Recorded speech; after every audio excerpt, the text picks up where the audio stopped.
Hey guys, I'm back again, and we're doing another peanut butter dessert. Well, not really a dessert, it's more of like a peanut butter chocolate protein bar.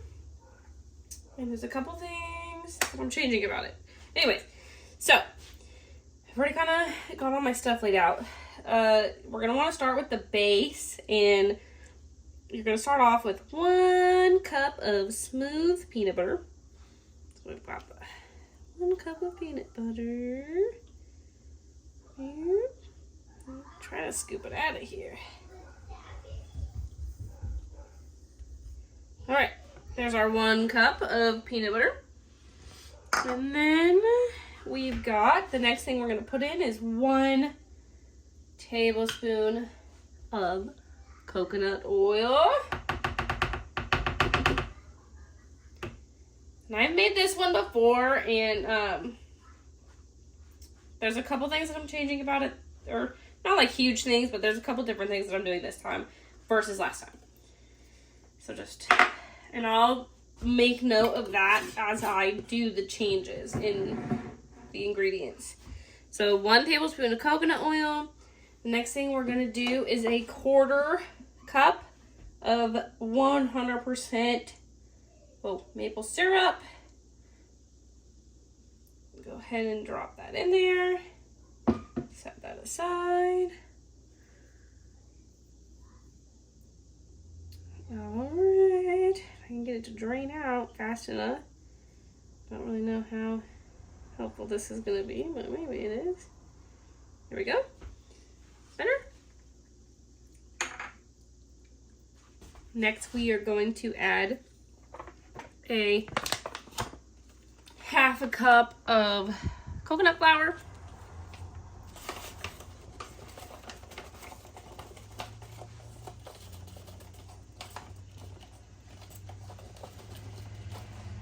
So there's our 1/2 cup.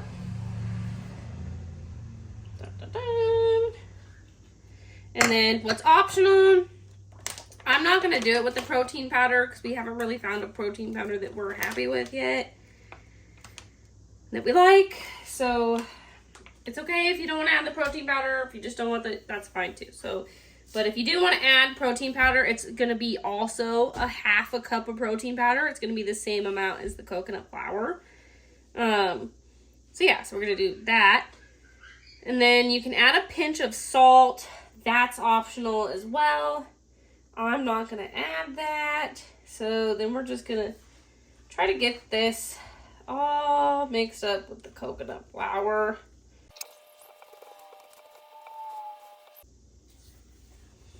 So I think what I'm actually going to do is I think I'm going to add a little bit more coconut flour just because we omitted the protein powder and we kind of want it a little bit thicker consistency. So I'm just going to add about 1/4 cup and then go from there and see if I like that consistency better. I have done another version of these as well where there was not protein powder.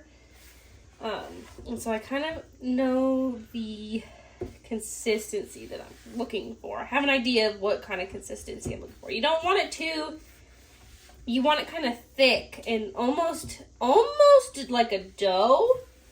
Because you don't want it super runny. See how it's kind of like, maybe y'all can see it. I don't know if you can see how it's kind of like getting thick like that. You kind of want it to be like a thick consistency like that. And before I added an extra 1/4 cup of the coconut flour, I didn't see that consistency that I wanted to see. And these are really easy as well. Super simple ingredients, super healthy. These can either make for a protein bar that you want to eat in the morning. You can eat them as if you're like as a sweet, if you're craving sweets but you don't want to eat something that's super junky and not good for you, then these are a really good option too. My husband tends to like to come home and have 1 of these bars when he gets off of his night shift. So usually around 11, anywhere between 11 and midnight, he'll come home and he'll have 1 of these. It's a good source of protein and just a little something to keep in his stomach overnight or just before he goes to bed, but not something not super heavy. And you literally just have one small piece. If you watch any of his videos, he's on a diet, like a fasting type diet, and so sometimes it's nice for him to come home and get that little bit of extra something that he might need that day. And maybe it's not every day, but sometimes he just needs a little extra something. So what we're going to do next is you're going to want to put that into a pan. And I'm using a cookie sheet this time because the original recipe that the original recipe that I followed off of did it in like a brownie pan. But we decided, or my husband decided, that he didn't really want something quite as thick. He didn't like them as thick as they were. So we're going to try to do more of a thin set protein bar. So we're going to see what we can get here. Because like I said last time, we used a brownie pan, like a square 9x9, 8x8 pan. So I'm just gonna try to work on this and see what I can smooth it out to. And you can use your hands as well if you need. Sometimes it's probably gonna work better. It's probably what I'm gonna do.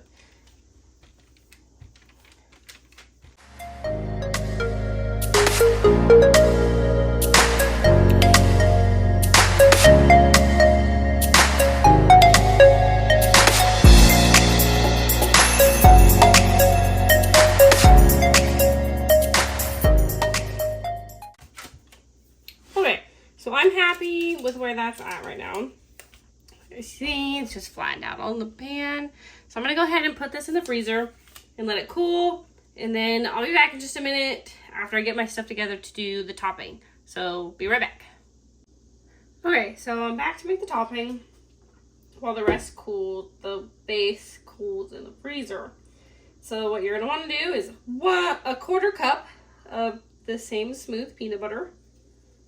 And honestly, guys, I haven't tried it yet, but I imagine you can do this with probably almond butter. I don't know. I'm going to have to try that next time. So, quarter cup of peanut butter. Then you're going to add 2/3 cup of your choice of chocolate. We are doing milk chocolate because that's what we have. So, you're going to want to add that together. I'm going to give it a little swirly, and then you are going to want to melt the peanut butter and the chocolate together. So I'm gonna go ahead, throw this in the freezer, and we're gonna let it melt. Or not the freezer, the microwave. I'm gonna put it in the microwave and let it melt.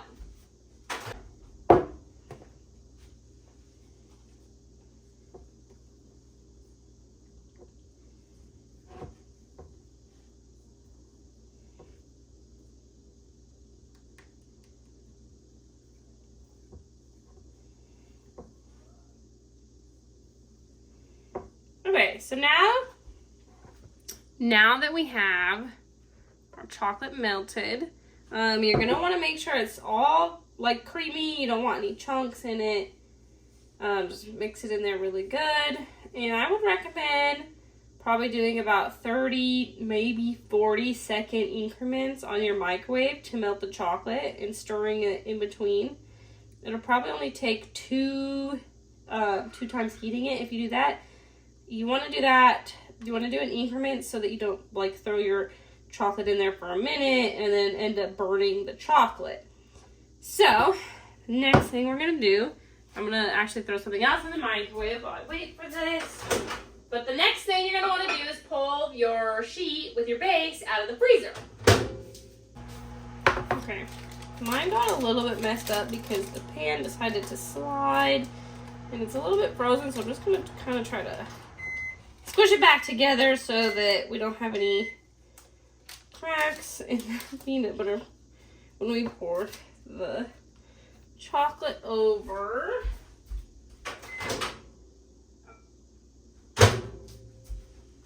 So I'm actually melting some white chocolate because I want to try, I'm kind of just messing around with different ingredients this time and kind of seeing like, god dang it, what we can add to it and how we like it and the differences.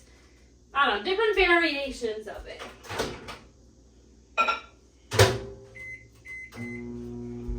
Okay, so while that's finishing up, what you're going to want to do next, oh, if I don't knock that over first, you're going to want to pour the chocolate over your base.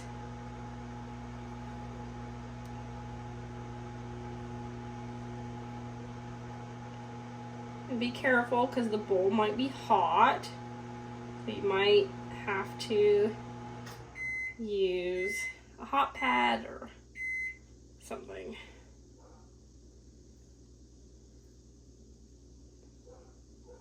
I'm a little bit hot, but I'm tolerating it a little bit for now.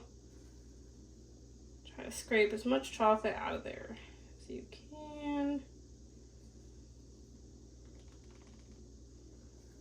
And like I said, you normally do this like on a, their recommendation was to do it in more of like a brownie pan so that they're thicker, but we didn't like how thick they were, so we're gonna try something different. So then what I'm gonna do now is just spread this all out over the base layer. Make sure you get it all the way to the edges.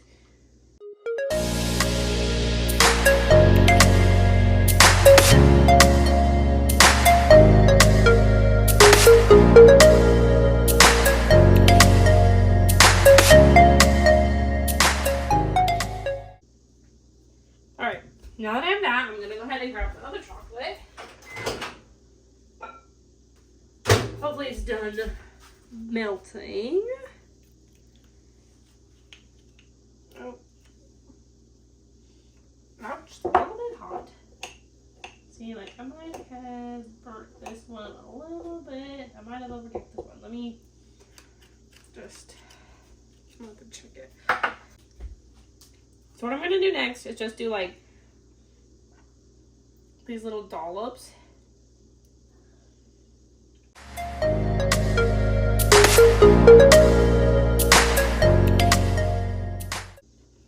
So normally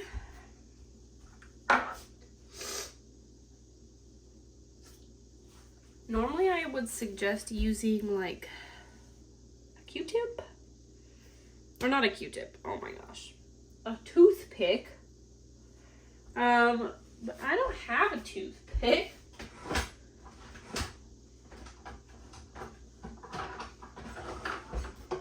So to compromise for the toothpick, I have some of these fresh, they're clean, whatever. I'm gonna use this to kind of just swirl it in there.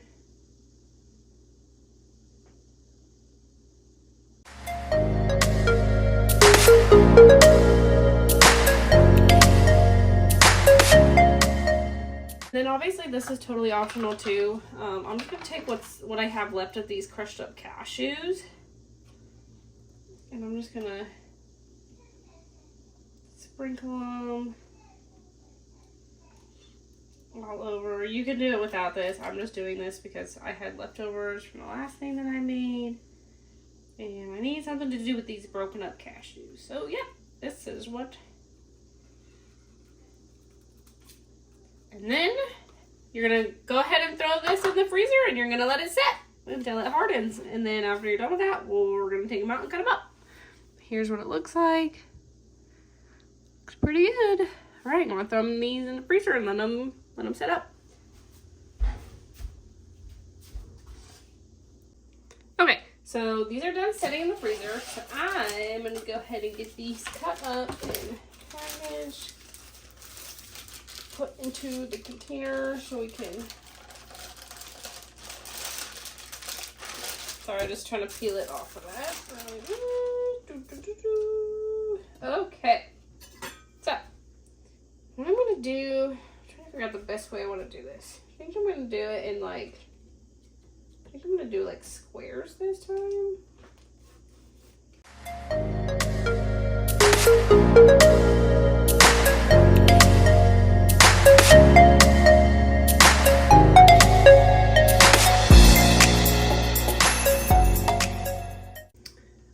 Okay, so here's the finished cut up product. Like I said, these are about like 2 fingers, just little squares.